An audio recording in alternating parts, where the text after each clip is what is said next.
الحمد لله نحمده ونستعينه ونستغفره ونؤمن به ونتوكل عليه ونعوذ بالله من شرور أنفسنا ومن سيئات أعمالنا من يهده الله فلا مضل له ومن يضلله فلا هادي له ونشهد أن لا إله إلا الله ونشهد أن محمدا عبده ورسوله أرسله بالحق بشيرا ونذيرا. أعوذ بالله من الشيطان الرجيم. بسم الله الرحمن الرحيم.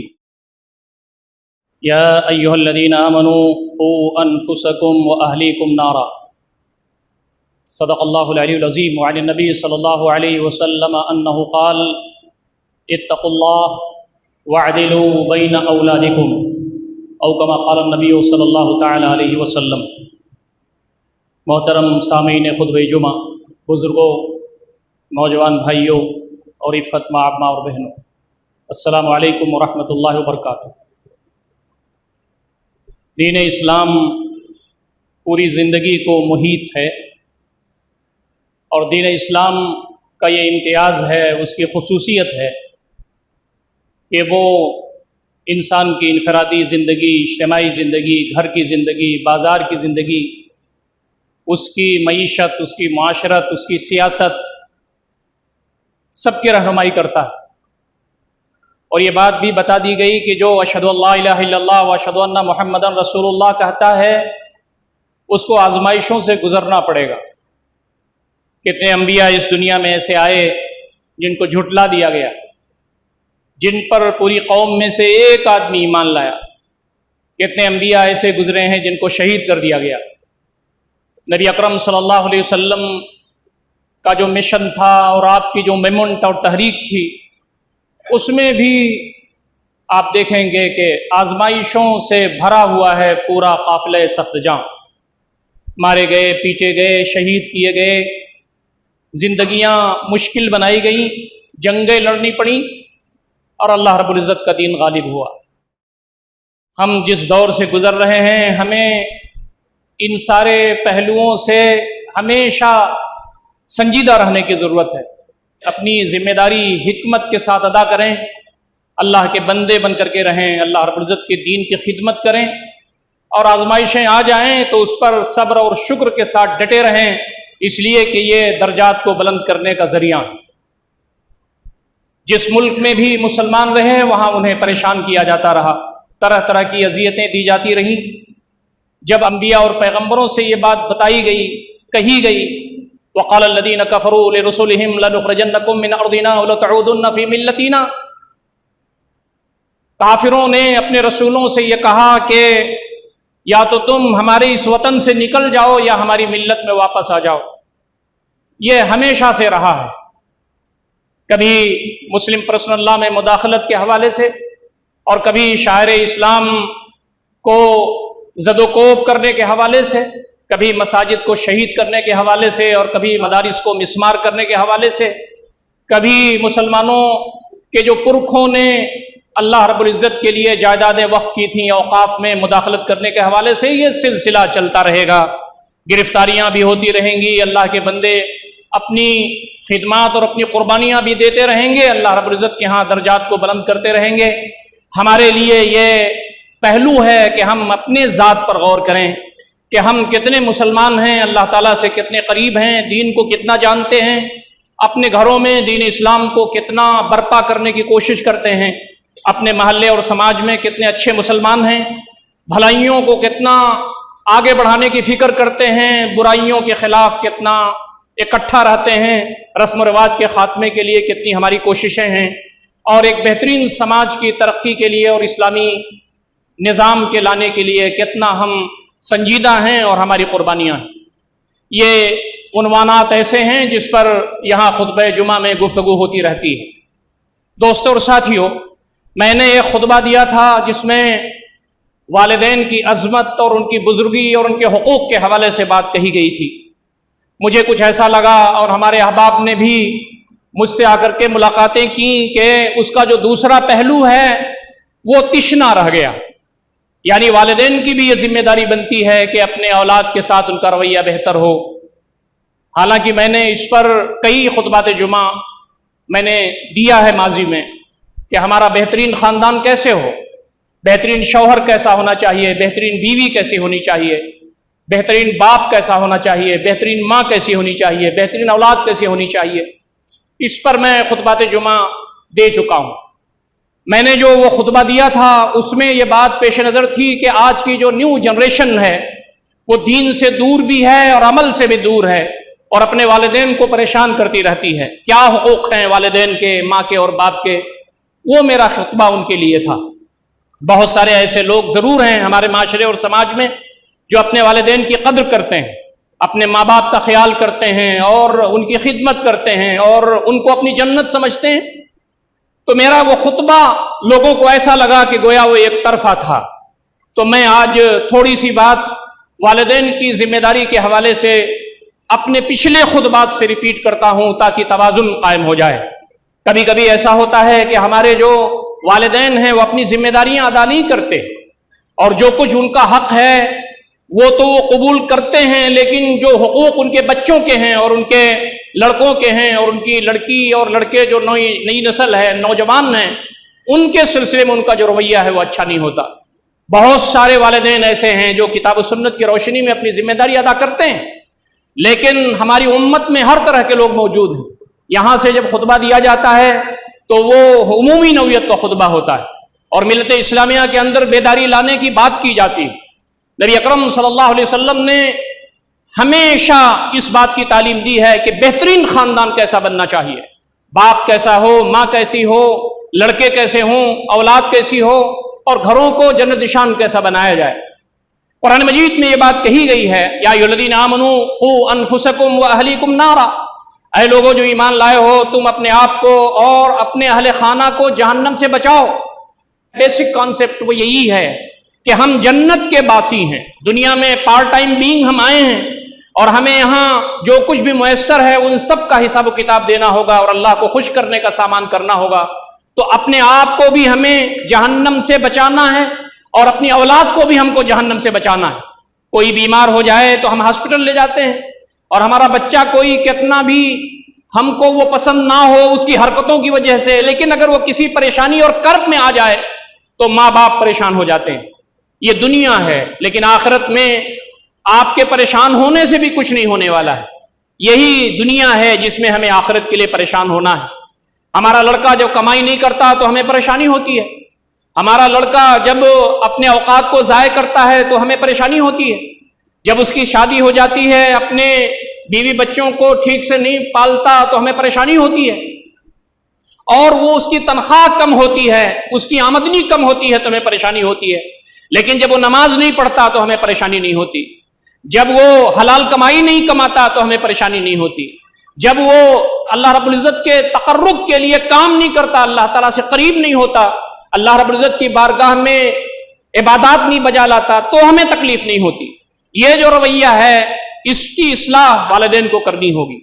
ہم دنیا دار لوگ نہیں ہیں، اس دنیا میں کھانا ہے، پینا ہے، کپڑا ہے، گھریلو زندگی ہے، ضروریات ہیں، کھانا ہوگا، کمانا ہوگا، گھر بنانا ہوگا، اپنی ضروریات پوری کرنے کے لیے تگ و دو کرنی ہوگی، لیکن ہماری جو منزل ہے وہ جنت ہے۔ جہنم سے بچ جائیں، ہم جنت میں داخل کر لیے جائیں، یہ سب سے بڑی کامیابی ہے۔ فمن زحزح عن النار وادخل الجنة فقد فاز وما الحیاۃ الدنیا الا متاع الغرور۔ جہنم سے جو بچا لیا گیا، جنت میں جو داخل کر لیا گیا، وہ کامیاب ہو گیا، اور یہ دنیا کی زندگی تو دھوکے کا سامان ہے۔ کیا ہم نے ماضی میں گزارا ہمیں کچھ بھی پتہ نہیں چلتا۔ 20 سال، 30 سال، 40 سال، 50 سال، 80 سال آپ پیچھے مڑ کر کے دیکھیں، کچھ پتہ نہیں چلتا۔ آپ نے پرسوں اور نرسوں کھانا کیا کھایا تھا ہمیں یاد نہیں ہوتا، کتنی مصیبتوں میں ہم نے زندگی گزاری وہ بھی بھول جاتی ہے، اور کتنی آرام میں ہماری زندگی گزرتی ہے وہ بھی بھول جاتی ہے۔ لیکن وہ جو زندگی ہوگی مرنے کے بعد، وہ ابدی زندگی ہوگی، جو جنت میں ہے ہمیشہ جنت میں ہوگا، جو جہنم میں ہے ہمیشہ جہنم میں ہوگا۔ اس کے لیے یہاں کام کرنا چاہیے۔ یہ بات بھی بتائی گئی کہ یہ جو تمہارے اولاد ہیں یہ تمہارے لیے دنیا کی زینت ہیں۔ المال والبنون زینت الحیات الدنیا۔ اللہ رب العزت جب کسی کو اولاد نہیں دیتا تو اس کا گھر سونا ہوتا ہے، اس کی زندگی میں خلا محسوس ہوتا ہے، اسے تکلیف ہوتی ہے کہ ہمارے پاس گھر میں اولاد نہیں ہے۔ لیکن اولاد جب گھر میں موجود ہو تو اس کی بھی ذمہ داریاں موجود ہیں، اور فرمایا کہ اولاد کے لیے آدمی کو دعائیں کرنا چاہیے کہ اللہ تعالیٰ مجھے اولاد ہی نہ دے بلکہ نیک اولاد دے۔ یہ بھی بتایا گیا کہ یہ تمہاری جو اولاد ہے یہ تمہارے لیے صدقہ جاریہ ہے. اذا مات ابن آدم انقطع عمله الا من ثلاث صدقۃ جاریہ او علم ينتفع به او ولد صالح يدعو له. انسان جب مر جاتا ہے تو اس کا عمل رک جاتا ہے، لیکن 3 چیزیں ایسی ہیں کہ مرنے کے بعد بھی ثواب جاری رہتا ہے. صدقہ جاریہ، مسجد بنا لیا، مدرسہ بنا دیا، یتیم خانہ بنا دیا، یا اسی طرح کا کوئی رفاہی کام کر دیا، یا کوئی علم دے دیا لوگوں کو، اس سے فائدہ اٹھا رہے ہیں، یا نیک اولاد چاہے لڑکا ہو یا لڑکی وہ دعائیں کرتی رہے. تو ہمارے لیے جو اولاد ہے یہ صدقہ جاریہ ہے. اور جب صدقہ جاریہ ہے دنیا میں بھی کام آنے والی ہے، اس سے زیادہ آخرت میں کام آنے والی ہماری اولاد ہے، تو اس کے لیے ہمارے اوپر ذمہ داریاں بھی ہیں. اور یہ بات بتائی گئی کلکم راعٍ وکلکم مسئول عن رعیتی، تم میں سے ہر ایک ذمہ دار ہے اور اس کی ذمہ داری کے بارے میں قیامت کے دن پوچھا جائے گا. یہ جو لڑکے دیے گئے ہیں ان کے بارے میں پوچھا جائے گا، جو لڑکیاں دی گئی ہیں ان کے بارے میں پوچھا جائے گا. تم نے ان کی تربیت کی نہیں کی، ان کو بڑھایا آگے کی نہیں، ان کے مسائل میں دلچسپی لی کی نہیں، ان کو صحیح رخ پر لگایا کہ نہیں، ان کو اپنے سے قریب کر کے رکھا کہ نہیں، اور تم ان کے اوپر صاحبان کی طرح رہے کہ نہیں، ان کے سرپرست بن کر کے رہے کہ نہیں، ان کے اچھے اور برے میں ان کا تم نے ساتھ دیا کہ نہیں. یہ پوچھا جائے گا قیامت کے دن، اس لیے کہ بچے ہماری جنت ہیں اور یہ اولاد ہماری جہنم ہے. تو ہمیں اپنی جنت کے بارے میں فکر کرتے رہنا چاہیے. جہاں اولاد کے بارے میں یہ کہا گیا کہ تمہارے باپ اور تمہاری ماں تمہاری جنت ہے، وہاں یہ بات کہی گئی والدین کے لیے کہ یہ تمہاری جو اولاد ہے یہ تمہیں جنت میں لے جانے کا سامان بن سکتی ہے، اور اگر تم نے ان کے بارے میں اپنی بے رخی برتی، بے توجہی برتی تم نے، تو یہ تمہیں جہنم میں بھی لے جانے کا سبب بن سکتے ہیں العیاذ باللہ. پہلی چیز جو والدین کے حق کے بارے میں اور والدین کی ذمہ داری کے بارے میں یہ بتائی گئی ہے وہ یہ ہے کہ دعا کرنی چاہیے کہ اللہ تعالی ہمیں نیک اولاد عنایت فرما دے. رب حب لی من الصالحین، میرے مالک مجھے نیک اولاد عطا فرما دے. جو میاں بیوی ہیں ان کو دعائیں کرنا چاہیے کہ میرے مالک اولاد مجھے دے اور اولاد نیک ہو.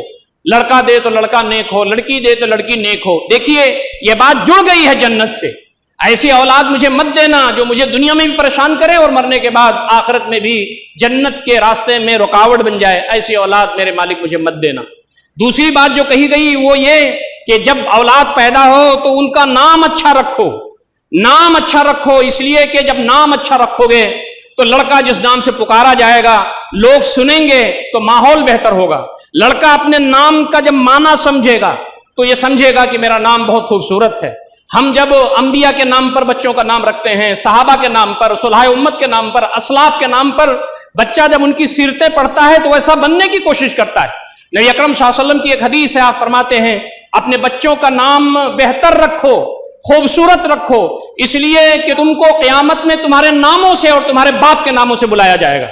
قیامت میں جو پکار ہوگی کہ آؤ تمہارا حساب و کتاب ہونے والا ہے، فلاں کہاں ہیں، ان کے لیے جنت کا پروانہ آ گیا ہے، وہاں جو اعلان ہوگا میدان محشر میں تو فرمایا کہ تمہارے ناموں سے تم کو پکارا جائے گا اور تمہارے باپ کے نام سے تم کو پکارا جائے گا. اس لیے ہماری ذمہ داری بنتی ہے کہ اپنے بچوں کے نام خوبصورت رکھیں، معنی خیز رکھیں. ہمارے بچوں کے بہت سارے نام تو ایسے سننے میں آتے ہیں جو کرکٹر کے نام ہیں، دوسرے وہ جو اس وقت سیریلز چلتے ہیں، ہند و پاک کے سیریلز، اس میں جو خواتین کے نام ہیں، لڑکوں کے نام ہیں، فلم انڈسٹری کے اسٹارز کے نام ہیں. بچہ جب بڑا ہوتا ہے تو شرم محسوس کرتا ہے کہ ہمارے ابا نے نام کیسا رکھ دیا. بعض لوگ تو بے معنی نام رکھ دیتے ہیں اپنے بچوں کے. بعض بچے جب بڑے ہوتے ہیں تو بعض بچے، ہمارے کچھ ساتھی بھی تھے جو ہمارے ساتھ پڑھتے تھے، ان کا نام بدلا گیا دوران طالب علمی. تو ذمہ داری والدین کی یہ ہے کہ وہ سوچ سمجھ کر کے اپنے بچوں کا نام رکھیں اور عقیقہ کریں. ماں باپ کی ذمہ داری ہے کہ بچوں کی تربیت میں کوئی کور کسر نہ رکھیں. سب سے پہلی چیز جو ماں باپ اپنے بچے کو دیتے ہیں وہ عقیدہ دیتے ہیں. ماں نیک ہوتی ہے تو وہ دین اسلام کی تعلیمات کو پڑھتی ہے، تسبیحات پڑھتی ہے تو بچہ متاثر ہوتا ہے، اور اس کے ساتھ ساتھ بچہ جب دنیا میں آتا ہے تو کلمہ کہا جاتا ہے، اس کی کان میں اذان کہا جاتا ہے، اقامت کہی جاتی ہے، کلمہ سکھایا جاتا ہے، قرآن پڑھ کر کے سنایا جاتا ہے، کلمے کی باتیں سکھائی جاتی ہیں، انبیاء کے واقعات بتائے جاتے ہیں، صلحاء امت کی زندگیاں سنائی جاتی ہیں. یہ اس لیے تاکہ اس کا عقیدہ مضبوط ہو. نبی اکرم صلی اللہ علیہ وسلم بچوں کو بھی بڑی بڑی چیزیں بتاتے تھے. یہ ماں باپ کی ذمہ داری بنتی ہے. حضرت ابن عباس رضی اللہ تعالیٰ عنہ فرماتے ہیں کہ میں نبی اکرم صلی اللہ علیہ وسلم کے پیچھے سواری پر بیٹھا تھا. آپ نے فرمایا یا غلام انی اعلمک کلمات، بچے میں تمہیں چند باتیں بتاتا ہوں. احفظ اللہ یحفظک، اللہ کو یاد رکھو تو اللہ تم کو یاد رکھے گا. احفظ اللہ تجد تجاہک، اللہ کو یاد رکھو تو اللہ کو تم اپنے سامنے پاؤ گے. اذا سألت فسأل اللہ، مانگو تو سو اللہ تعالیٰ سے. وَإِذَا اسْتَعَنْتَ فَاسْتَعِنْ بِاللَّهِ، مدد چاہو تو صرف اللہ تعالیٰ کی. وَاعْلَمْ أَنَّ الْأُمَّةَ لَوِ اجْتَمَعَتْ عَلَىٰ أَن يَنفَعُوكَ بِشَيْءٍ لَمْ يَنفَعُوكَ إِلَّا بِشَيْءٍ قَدْ كَتَبَهُ اللَّهُ لَكَ. دنیا کے سارے لوگ اکٹھا ہو جائیں کہ تم کو ذرہ برابر نقصان پہنچا دیں یا فائدہ پہنچا دیں، نہیں فائدہ پہنچا سکتے مگر اتنا جتنا اللہ رب العزت نے تمہارے حق میں لے رکھا ہے. وَلَوِ اجْتَمَعُوا عَلَىٰ أَن يَضُرُّوكَ بِشَيْءٍ لَمْ يَضُرُّوكَ إِلَّا بِشَيْءٍ قَدْ كَتَبَهُ اللَّهُ عَلَيْكَ. دنیا کے سارے لوگ اکٹھا ہو جائیں کہ تم کو ذرہ برابر نقصان پہنچا دیں، نہیں پہنچا سکتے مگر اتنا جتنا اللہ رب العزت نے تمہارے خلاف لکھ رکھا ہے. تو یہ جو عقیدے کی بات ہے یہ انہیں بتانا ہے. فلسطین ہمارے سامنے موجود ہے، شہداء اللہ رب العزت کی بارگاہ میں جا رہے ہیں، پورے گھر میں کوئی نہیں بچا، ایک آدمی بچا ہے، ایک بوڑھی ماں بچی ہوئی ہے، ایک باپ بچا ہوا ہے، ایک نوجوان لڑکا بچا ہوا ہے، لیکن وہ ہمت حوصلے کے ساتھ کیسے جی رہے ہیں کہ سب جنت میں پہنچ گئے ہیں، ہم انشاءاللہ العزیز جنت میں ایک ساتھ ملیں گے، وہاں ہمارا رتبہ بلند ہوگا. اللہ رب العزت کے لیے قربانی دینے کا ایک جذبہ، یہ عقیدے کی بات ہے کہ اللہ رب العزت ہمیں آزمائے تو درجات بلند کرتا ہے. اللہ رب العزت ہمارے ساتھ ہے. ہوا معکم اینما کنتم، وہ تمہارے ساتھ ہے، تم کہیں بھی ہو کبھی بھی تمہیں ضائع نہیں ہونے دیتا. یہ بچوں کو بتانے کی ضرورت ہے، نوجوانوں کو بتانے کی ضرورت ہے. اس کے ساتھ ساتھ یہ بتایا کہ سب سے بہترین زیور جو والدین نے اپنی اولاد کو دیا ہے وہ ادب ہے. ادب، سلیقہ، تہذیب، یہ سکھانے کی ضرورت ہے. بڑوں کا ادب، چھوٹوں سے پیار، خواتین کا احترام، ایک دوسرے کی مدد، ایک دوسرے سے بہترین انداز سے بولنا، بات کرنا، ایک دوسرے کے مسائل کو سمجھنا اور اس میں اپنی ذمہ داری ادا کرنا، یہ جو چیزیں ہیں یہ انمول چیزیں ہیں جو کوئی مسلم والدین اپنے بچے کو دیتے ہیں. اور اس کے ساتھ ساتھ یہ بات بھی بتائی گئی کہ یاد رکھیے یہ جو بچے ہیں آپ کے، ان کو تم ان کی نفسیات کے ساتھ ان کا معاملہ کرو. آج جو ہمارے پاس آپ سائیکولوجی پڑھتے ہیں، آج آپ پرسنالٹی ڈیولپمنٹ میں بہت ساری چیزیں دیکھتے ہوں گے. دین اسلام پورا سائیکولوجی سے اور پرسنالٹی ڈیولپمنٹ کے گر سے بھرا پڑا ہے. نبی اکرم صلی اللہ علیہ وسلم فرماتے ہیں کہ تم اپنے بچوں کو نماز کے لیے حکم کرو. مروا اولادکم بالصلاۃ وہم ابناء 7 سنین. بچوں جب 7 سال کے ہو جائیں تو انہیں حکم دو نماز پڑھنے کا. واضربوہم علیہا وہم ابناء 10 سنین. انہیں ہلکی مار مارو اگر وہ 10 سال کے ہو جائیں اور نماز نہ پڑھیں. والدین ادھر ادھر ہوتے ہیں اپنے معاملات میں، بچوں کو نماز کی تعلیم نہیں دیتے جب وہ 7 سال کے ہوں، بچوں کو تنبیہ نہیں کرتے جب وہ 10 سال کے ہوں. بعد میں وہ کہتے ہیں کہ ہماری وہ خدمت نہیں کرتے، بعد میں وہ سمجھتے ہیں کہ وہ دین نہیں جانتے، اسلام نہیں جانتے. آگے فرمایا نبی اکرم صلی اللہ علیہ وسلم نے وَفَرِّقُوا بَيْنَهُمْ فِي الْمَضَاجِعِ. جب 10 سال کے بچے ہو جائیں تو ان کے بستر الگ کر دیا جائے. سائیکولوجی یہی ہے کہ بچوں میں ہارمونل چینجز آنا شروع ہو جاتے ہیں. بچوں کے اندر، لڑکوں کے اندر الگ اور لڑکیوں کے اندر الگ. تو فرمایا کہ اس عمر میں ان کے بستر الگ کر دیے جانا چاہیے. لڑکے اگر ہیں تو لڑکوں کے بستر الگ ہو جائیں، لڑکیاں ہیں تو ان کے بستر الگ ہو جائیں. نبی اکرم صلی اللہ علیہ وسلم کی جو تعلیمات ہیں وہ ہمارے گھروں میں شگفتگی لانے کے لیے ہیں، ہمارے گھروں میں سکون لانے کے لیے ہیں. جو والدین اپنے بچوں پر اس انداز سے توجہ نہیں دیتے، ان کے بچے بعد میں جا کے جب بگڑتے ہیں تو وہ روتے ہیں کہ ہمارے بچے ہمارا خیال نہیں کرتے. دوستوں اور ساتھیوں، نبی اکرم صلی اللہ علیہ وسلم نے یہ بات بھی بتائی اور بہت تفصیل کے ساتھ بتائی کہ بچوں سے پیار کرنا چاہیے. ہمارے درمیان یہ بات عام ہے کہ جو بہت بڑھیا باپ ہوتا ہے وہ نہایت غصیل ہوتا ہے. وہ بالکل ایسے ہوتا ہے جیسے اس کا روب ہو، اس کا دبدبہ ہو. گھر میں جب پہنچے وہ تو گھر میں سناٹا چھا جائے. یہ اسلامی تعلیمات نہیں ہیں. بچے باپ کا انتظار کر رہے ہوں، ماں کا انتظار کر رہے ہوں. جب باپ پہنچ جائے گھر میں تو گھر میں شگفتگی پھیل جائے، گھر میں خوشیاں پھیل جائے، گھر میں عید سا سما ہو جائے. بچوں سے محبت کرنا یہ والدین کی ذمہ داری ہے جو نبی اکرم صلی اللہ علیہ وسلم نے بتایا ہے. نبی اکرم صلی اللہ علیہ وسلم تشریف فرما تھے، ایک بدو آیا. بعض روایت میں آتا ہے کئی بدو آئے. آپ نے حضرت حسن و حسین کو بوسہ دیا، ان کو چوما. بدو نے کہا اللہ کے نبی صلی اللہ علیہ وسلم کیا آپ بچوں کو بھی چومتے ہیں، ان کو بوسہ دیتے ہیں؟ آپ صلی اللہ علیہ وسلم نے فرمایا کہ مجھے کیا ہو گیا ہے. آپ کی جو حدیث ہے بہت لمبی ہے. آپ نے فرمایا کہ مجھے کیا ہو گیا ہے، میں تمہیں کیا جواب دوں. ان اللہ قد نزع من قلبک الرحمہ. جب اللہ رب العزت نے تمہارے دل سے رحمت نکال دیا ہے تو میں کیا کر سکتا ہوں. ایک باپ کو اپنے بچوں سے محبت ہونی چاہیے. اپنے بچے سے محبت ہو، اپنی بچی سے محبت ہو. چاہے کتنے بڑے ہو جاتے ہیں لڑکے، ماں باپ کی نظر میں وہ چھوٹے ہی رہتے ہیں. تو ماں باپ کو اپنے بچوں سے شفقت ہونی چاہیے، محبت ہونی چاہیے. اور ان کے ساتھ ایسا ماحول نہیں ہونا چاہیے، معاملہ نہیں ہونا چاہیے کہ وہ یہ سمجھیں کہ باپ ہم سے ہمیشہ ناراض رہتا ہے، باپ ہم سے بات نہیں کرتا، باپ ہمارے مسائل سے دلچسپی نہیں رکھتا، باپ ہمارے اوپر ظلم اور زیادتی کرتا ہے، یہ ماحول نہیں ہونا چاہیے۔ باپ کا دل تو آپ ہی کے لیے ہوتا ہے، لیکن آدمی ظاہر میں بھی محبت کا اظہار کرے، شفقت کا اظہار کرے۔ نبی اکرم صلی اللہ علیہ وسلم نے فرمایا کہ والدین کو اپنے بچوں پر خرچ کرنا چاہیے، انفاق کرنا چاہیے۔ بچے جب چھوٹے ہوں تو ان کی غذا کی ضرورت ہوتی ہے، آپ کی جو بھی استطاعت ہے اس میں آپ خرچ کیجئے۔ اسلام یہ نہیں کہتا کہ آپ کی استطاعت نہیں ہے، آپ کی روزی محدود ہے، آپ کی سیلری کم ہے، آپ کا بزنس محدود ہے تو آپ ان پر غیر ضروری طور پر خرچ کریں، ایسا نہیں۔ جن حالت میں بھی آپ ہیں اور آپ ان پر خرچ کر سکتے ہیں، ان کی غذا کا سامان کریں، ان کی جسمانی ضرورت پوری کریں۔ جہاں آپ ان کی روحانی ضرورت پوری کر رہے ہوں وہیں آپ ان کی جسمانی ضرورت کو بھی پوری کریں۔ اور اس کے ساتھ ساتھ کہا کہ نان نفقے کی ذمہ داری ادا کرنی چاہیے، بچوں کو اچھا کھلانا اور پہنا چاہیے تاکہ ان کی نشو و نما اچھی ہو۔ اور اس کے ساتھ ساتھ یہ بھی بتایا کہ بچوں پر انفاق ہمیشہ کرتے رہنا چاہیے۔ بچے اگر بڑے ہو رہے ہیں تو ان کی تعلیم کا بندوبست کرنا چاہیے۔ بعض والدین اتنے بخیل ہوتے ہیں کہ وہ بچوں کو پڑھا سکتے ہیں لیکن نہیں پڑھاتے ہیں۔ دین کا علم تو بہت بنیادی ہے، انہیں قرآن پڑھانا چاہیے، حدیث پڑھانا چاہیے، فقہ پڑھانا چاہیے، تاریخ اسلام پڑھانا چاہیے، عقائد پڑھانا چاہیے، ایمانیات پڑھانا چاہیے، قرآن مجید پڑھانا چاہیے کہ قرآن مجید پڑھ سکیں، ترجمے کے ساتھ پڑھ سکیں، احادیث پڑھانا چاہیے، دین کی روح بتانا چاہیے۔ یہ بات تو ضروری ہے۔ اس کے بعد انجینئر بنائیں، ڈاکٹر بنائیں، سائنٹسٹ بنائیں، پروفیشنل کورسز کرائیں، نان پروفیشنل کورسز کرائیں۔ بچہ جب پڑھ لکھ لیتا ہے تو اس کے اندر سوچنے سمجھنے کی صلاحیت پیدا ہوتی ہے، مہذب ہو جاتا ہے، اپنے لیے بھی کام آتا ہے، اپنے گھر کے لیے بھی کام آتا ہے، اپنے سماج اور محلے کے لیے بھی کام آتا ہے۔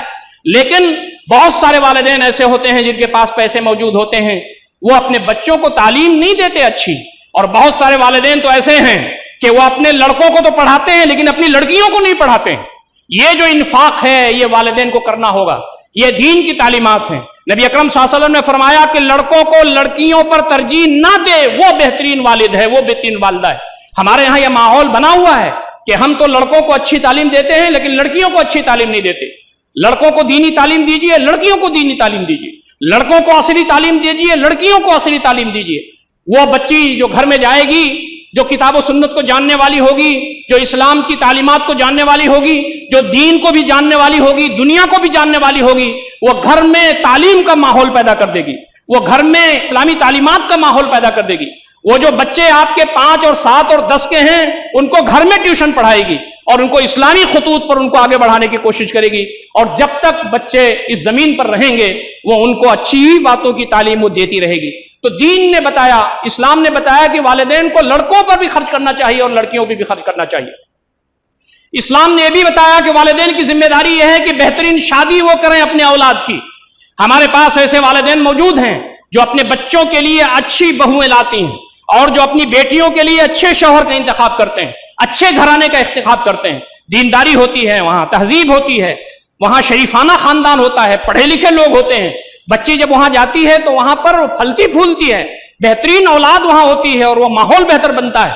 ایسے ہی اپنے لڑکے کے لیے ایسی بہو لائی جاتی ہے جو بہترین ہو، دیندار ہو، تو وہ گھر جنت نشان بن جاتا ہے، ساس سسر کا ادب و احترام ہوتا ہے۔ لیکن یہ والدین اگر چوک جاتے ہیں، کرائیٹیریا جو اسلام نے بنایا ہے اس کو اپنے سامنے نہیں رکھتے، یہ خاندان کے چکر میں پڑ جاتے ہیں، یہ مال و اسباب کے چکر میں پڑ جاتے ہیں، یہ جہیز کے چکر میں پڑ جاتے ہیں، یہ مال و اسباب زیادہ زیادہ حاصل کرنے کی فکر میں لگ جاتے ہیں، تو خاندان میں ایسی لڑکیاں آ جاتی ہیں جو لڑکے کو سوٹ نہیں کرتی، اور ہمارے بچیوں کے لیے ایسے شوہر مل جاتے ہیں جو ان کو سوٹ نہیں کرتے۔ یہ اولاد، یہ والدین کی ذمہ داری ہے۔ کتنے لڑکے زندگی بھر اس رویے پر کڑھتے رہتے ہیں اور کتنی بچیاں ہیں جو اس رویے پر کڑھتی رہتی ہیں اور اپنے گھر میں وہ اپنی زندگی کو اجیرن بنا کر کے بیٹھی ہوئی ہیں۔ والدین کی ذمہ داری یہ ہے کہ یہ بوجھ نہیں ہے آپ کے اوپر، یہ آپ کے لڑکے اور لڑکیاں، ان کی صحیح رہنمائی کرنا اور ان کی گویا کہ شادی کرنا ہماری ذمہ داری بنتی ہے۔ میں اس پر خطبہ دے چکا ہوں، اس کو ریپیٹ کرنے کی ضرورت نہیں ہے۔ اذا خطب الیکم من ترضون دینہ وخلقہ فزوجوہ، تمہاری لڑکی کے لیے اگر کوئی لڑکا پیغام شادی دے جس کے ایمان اور اخلاق پر تمہیں یقین ہے اور اطمینان ہے، فزوجوہ، شادی کر دو۔ وَإِن لَمْ تَفْعَلُوا، اگر تم ایسا نہیں کرو گے، تَكُنْ فِي الْأَرْضِ فِتْنَةٌ وَفَسَادٌ عَرِيضٌ، تو زمین میں فتنہ پھیلے گا اور ایک ایسا فساد برپا ہوگا جو رکنے کا نام نہیں ہوگا۔ آج نکاح مشکل ہو گیا ہے، زنا آسان ہو گیا ہے۔ نبی اکرم صلی اللہ علیہ وسلم کی تعلیمات کا خلاصہ یہ ہے کہ تمہارے لیے تمہارا گھر بہتر وہی ہوگا جب تم اسلام کی تعلیمات پر اپنے لڑکوں کی شادیاں کرو گے، اپنی لڑکیوں کی شادیاں تم کرو گے۔ اس کے ساتھ ساتھ یہ کہا گیا تنکح المرء لاربع لمالها ولجمالها ولحسبها ولدینها فاظفر بذات الدین تربت یداک۔ لڑکی سے شادی کی جاتی ہے مال کی بنیاد پر، خوبصورتی کی بنیاد پر، حسب نسب کی بنیاد پر، لیکن میری امتیوں تم دینداری کو ترجیح دینا، خوش و خرم رہو گے۔ ہمارے والدین نے اس کو چھوڑ دیا۔ ایک بات اور سننے میں آتی ہے کہ والدین اتنا زیادہ ظلم اور زیادتی کرتے ہیں اپنے لڑکے اور لڑکیوں پر کہ ان کی رضامندی کو سامنے نہیں رکھتے۔ یاد رکھیے دونوں کے درمیان شادی ہے، والدین اپنے بچوں کے لیے تجربات کی بنیاد پر اچھا لڑکا اور اچھی لڑکی کا انتخاب کریں، وہیں جس لڑکے کی شادی ہو رہی ہے، جس لڑکی کی شادی ہو رہی ہے، اس کی رضامندی ضروری ہے۔ اپنے شریک حیات کو دیکھ سکتا ہے، دیکھ سکتی ہے، وہ جس کو وہ اپنا شریک حیات بنا رہا ہے یا بنا رہی ہے، اس کے بارے میں اسے معلومات ہونی چاہیے، اس کے بارے میں اسے یقین ہونی چاہیے، اس کے بارے میں اس کو اطمینان ہونا چاہیے، اور جب رضامندی ہو جائے لڑکے کی اور رضامندی ہو جائے لڑکی کی تب شادی ہونی چاہیے۔ بعض جو والدین ہیں وہ لڑکوں پر زیادتی کرتے ہیں اور شادیاں اپنی مرضی سے کر کے ان کو رخصت کر دیتے ہیں۔ دوستو دونوں کے درمیان موجود ہے، لڑکوں کی ذمہ داری ہے اور لڑکیوں کی کہ ماں باپ تجربے کار ہوتے ہیں اور جو کچھ بھی وہ رشتہ پریفر کرتے ہیں آپ کے لیے، آپ کو سجیسٹ کرتے ہیں، اس پر غور کرنا چاہیے۔ وہیں ماں باپ کو یہ سوچنا چاہیے کہ لڑکے اور لڑکیوں کو اختیار دینا چاہیے کہ اس رشتے پر ان کو اطمینان ہو، جب وہ مطمئن ہو جائیں اور ہاں کہہ دیں تب اس رشتے پر عمل ہونا چاہیے، ورنہ پوری زندگی یہ مسائل آتے ہیں۔ دوستوں اور ساتھیوں، اسی کے ساتھ ساتھ ہماری ذمہ داری یہ بھی بنتی ہے کہ ہم اپنے بچوں کو اس دنیا کے اندر حلال روزی کمانے کی تعلیم دیں، ان کو بتائیں کہ حلال کیا ہے اور حرام کیا ہے۔ آج نیو جنریشن، آج آپ دیکھیں کہ کارپوریٹ سیکٹر میں، MNCs میں آج ہمارے نوجوان پل پڑے ہوئے ہیں، ان کو حلال کی تمیز نہیں ہے، حرام کی تمیز نہیں ہے، وہ جو کمپنی ہے وہ کیا بناتی ہے کیا نہیں بناتی ہے، یہ جو ہمارا روزگار ہے اس میں کیا انٹرسٹ اور سود بالکل ملا ہوا ہے اور یہ سودی کاروبار ہو رہا ہے یا نہیں ہو رہا ہے، اس کا پتہ ہمارے نوجوانوں کو ہونا چاہیے۔ ہمارے والدین کی ذمہ داری بنتی ہے کہ ہمارے بچوں کو، اپنے بچوں کی تعلیمات وہ یہ دیں حلال کیا ہے، حرام کیا ہے، جائز کیا ہے، ناجائز کیا ہے۔ میں یہ بات عرض کر چکا ہوں کہ حلال روزی اگر 5,000 ہے تو وہ 50,000 پر بھاری ہوگی، اپنی برکت کے لحاظ سے، اپنی رحمت کے لحاظ سے، اللہ تعالیٰ کے فیضانات کے لحاظ سے۔ ہمیں اپنے لڑکوں کو بتانا چاہیے، لڑکیوں کو بتانا چاہیے کہ حلال روزی کیا ہے اور اس کی کمائی کے بارے میں تمہیں کیا کرنا چاہیے۔ بہت سارے والدین ایسے ہیں کہ زندگی بھر ان کا تجربہ موجود ہے زندگی کو برتنے کا اور زندگی میں کمائی کرنے کا، وہ جو تجربہ ہے اپنے اولاد کو منتقل کرنا چاہیے کہ بیٹو زندگی کیسے گزاری جاتی ہے، کیسے کمائی کی جاتی ہے، کیسے دنیا کو برتا جاتا ہے، کیا گر ہے اس کے۔ اگر وہ تاجر ہیں تو تجارت کو ٹرانسفر کریں، اگر وہ نوکر پیشہ لوگ ہیں تو اپنے تجربات کو ٹرانسفر کریں اور بتائیں کہ جو اولاد ہے وہ اولاد کیسے بہتر ہو، کیسے اس کی معاشی حالت بہتر ہو۔ والدین بہت اچھی معاشی حالت ان کی ہوتی ہے، لیکن ہم یہ دیکھتے ہیں کہ وہ تجربات وہ منتقل نہیں کرتے، رہنمائی وہ نہیں کرتے، تو ان کی اولاد در در کی ٹھوکر کھاتی ہے اور اس سے ان کو کوئی سروکار نہیں ہوتا۔ دوستوں اور ساتھیوں، یہ ہماری ذمہ داری ہے جو شریعت نے متعین کی ہے۔ شریعت نے والدین کی ایک بڑی ذمہ داری یہ متعین کی ہے کہ وہ عدل و انصاف کریں، سارے لڑکوں کو مانیں، ساری لڑکیوں کو مانیں۔ بہت سارے والدین کے بارے میں یہ شکایت آتی ہے کہ وہ ایک لڑکے یا ایک لڑکی کو بہت مانتے ہیں۔ یاد رکھیے آپ کے دل کے اندر کسی سے محبت ہو لیکن آپ کو عدل کرنا ہوگا، آپ کو سب کو یکساں برتاؤ ان کے ساتھ کرنا ہوگا۔ نبی اکرم صلی اللہ علیہ وسلم تشریف فرما تھے، النعمان بن بشیر رضی اللہ تعالیٰ عنہما تشریف لائے اور انہوں نے کہا کہ اللہ کے نبی صلی اللہ علیہ وسلم یہ میرا بیٹا نعمان ہے، میں اس کو کچھ چیزیں دینا چاہتا ہوں، تو کیا میں دے سکتا ہوں؟ آپ نے فرمایا کیا تم نے اپنی ساری اولاد کو دے دیا ہے یہ؟ کہا نہیں، میں صرف النعمان کو دینا چاہتا ہوں، میں اس کو بہت چاہتا ہوں۔ آپ نے فرمایا کہ یہ کام غلط ہے۔